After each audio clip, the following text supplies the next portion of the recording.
Harap sa panibagong kaso ng graft at malversation sa Office of the Ombudsman si dating Pangulo at ngayong House Deputy Speaker Gloria Macapagal Arroyo.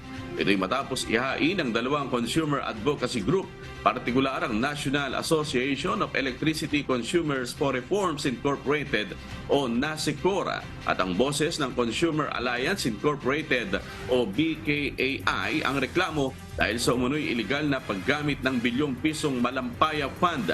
Sinabi ng mga nabanggit na grupo na inabuso ni Representative Arroyo ang Presidential Decree 910 at binaluktot ang interpretasyon ng isang probisyon kung saan siya bilang Pangulo ay may direksyong gamitin ang Malampaya Fund sa anumang layunin na kanyang gusto.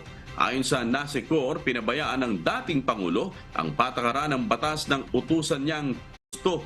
Ayon sa NASECOR, pinabayaan ng dating Pangulo ang patakaran ng batas ng utusan niyang gamitin ang funds para sa mga government projects tungkol sa agriculture, irrigation, calamity rehabilitation, relocation, housing projects at iba pa ang layunin. Gayunman sa isang pahayag, matibay ang paninindigan ni Representative Arroyo na ang paggamit sa Malampaya funds ay batay sa Section 8 ng Presidential Decree 910 na inilabas ng dating Pangulong Ferdinand Marcos Sr.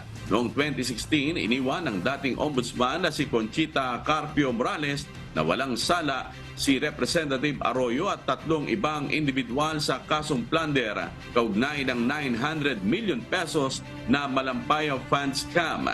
Dahil matapos na mabigo ang National Bureau of Investigation o NBI na patunayan ang involvement ng mga nooy akusado sa illegal na pag-allocate ng funds.